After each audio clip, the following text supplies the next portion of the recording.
Hello, all. Today we will be uncovering signs of a spiritually gifted person. Signs of a spiritually gifted person, not your average aura reading, a soulful guide by Diane Minter, mystic and cosmic strategist. Being around a spiritually gifted person is like sitting near a campfire. You might not see the source of the heat, but you feel it warm, illuminating, and sometimes a little intense. Some people walk into a room and the plants lean toward them. Others seem to know when Mercury's about to moonwalk retrograde before the astrologers do. If you've ever felt like your intuition has a backstage pass to the universe, you might just be spiritually gifted. But let's not confuse this with being perfect, polished, or perpetually serene. Spiritually gifted folks are often the ones who've wrestled with shadows, danced with paradox, and still show up with a twinkle in their eye and a journal full of cosmic downloads. Here are some signs that you or someone you know is tuned into the divine Wi-Fi. You feel everything. And then some empaths, raise your hands, and maybe your energetic shields. Spiritually gifted people often absorb emotions like cosmic sponges. You might cry during commercials, sense tension before words are spoken, or feel the mood of a room shift like a weather front.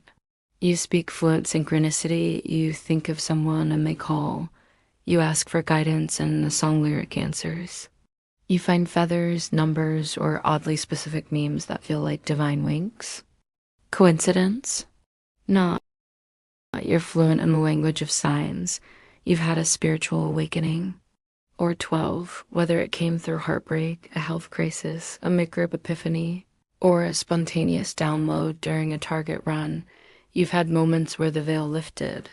You saw beyond the matrix, felt your soul stretch, and maybe even questioned your Wi-Fi password because reality got weird.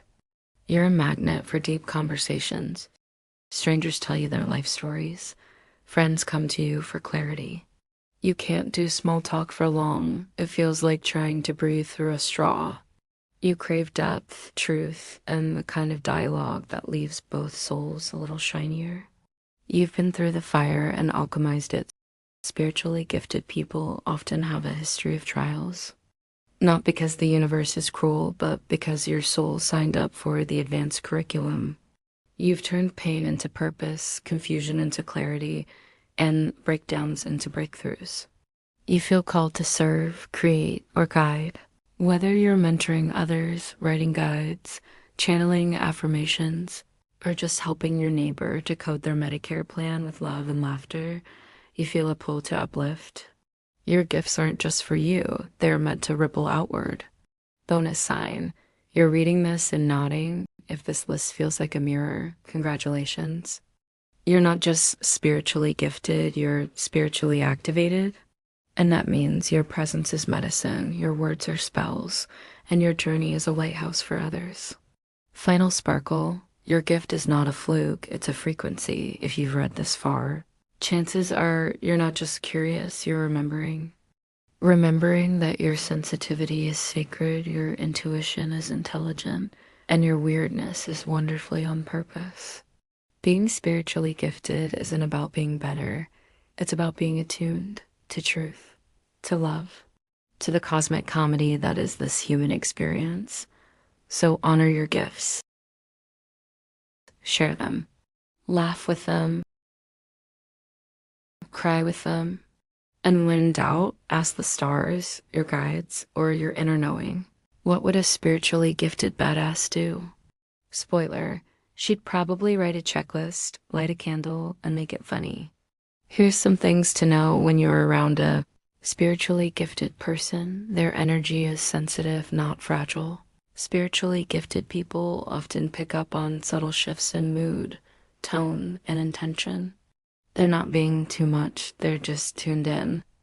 Loud environments, harsh words, or inauthentic vibes can feel like static in their soul. They read between the lines and dimensions. They may notice what's not being said. They might ask questions that feel like soul x-rays or offer insights that seem eerily accurate. It's not mind reading, it's energetic listening. They need time to recharge. Being a spiritual tuning fork can be exhausting. After deep conversations, crowded spaces, or emotional support sessions, they may need solitude, not because they're withdrawing, but because they're recalibrating. They're not here to fix you, but they might activate you. Their presence can stir things up. Old wounds, new insights, sudden clarity. It's not manipulation, it's resonance. Being around them might inspire you to grow, heal, or question your own path. They value depth over drama. Spiritually gifted folks often crave meaningful connection.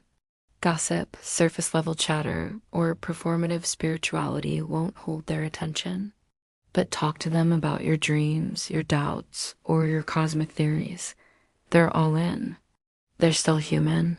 Yes, they might channel wisdom, sense energy, or dream in metaphors, but they also forget their passwords, eat snacks in bed, and occasionally lose their cool. Don't put them on a pedestal. Honor their humanity and their gifts. Here's an affirmation that may be helpful. I honor the sacred weirdness within me. My sensitivity is strength, my intuition is wisdom, and my presence is a lighthouse for others. I don't need to prove my gifts. I just need to live them, laugh with them, and let them ripple outward in love. Need more help? Check out the pros, healers, readers, and spiritualists. Thanks for watching. DPC